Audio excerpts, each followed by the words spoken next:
V-Ray Next has introduced a couple of smart improvements that can greatly improve your workflow. Using the data collected from the light cache prepass, these features reduce both the render setup and actual rendering time. Let's take a look at how we can benefit from using these smart features when rendering an interior scene here. First, let's create a V-Ray sun and sky system.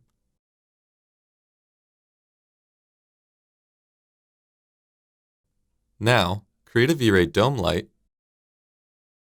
and copy the sky texture in it. Next, go to the dome light options and check the adaptive dome checkbox, and then start the IPR. Using the adaptive algorithm, the render speed is significantly increased, with results up to 7 times faster. This option also removes the need to set up sky portals for rendering interior scenes. Now, you can see here that our image is overexposed, creating this washed out result. A typical solution here would be to go into the V-Ray physical camera settings and manually adjust the camera's exposure. However, this process can be tedious and unnecessarily time-consuming. With V-Ray Next, we've introduced a brand new feature to get the correct camera exposure automatically and speed up your workflow. To use it, head to the camera rollout of the render settings and enable the auto exposure checkbox. We can also set the appropriate white balance by checking the new auto white balance option.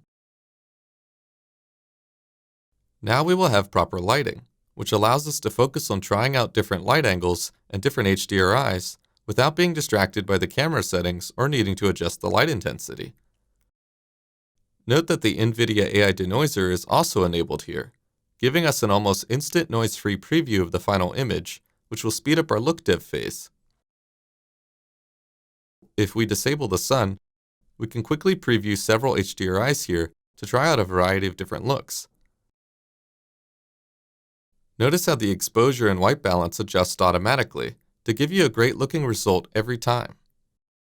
In addition, the auto exposure and auto white balance settings will work for animations as well, speeding up the setup process since you'll no longer need to animate the exposure for different frames. Once you're satisfied with the lighting, you can transfer the automatically calculated exposure from the V-Ray render settings to the physical camera in your scene. Note that when you're transferring these settings, only the ISO parameter of the camera is going to be affected, preserving the depth of field and motion blur settings. If you want to, you can also uncheck the auto exposure and auto white balance boxes now, since it won't be necessary to calculate them again.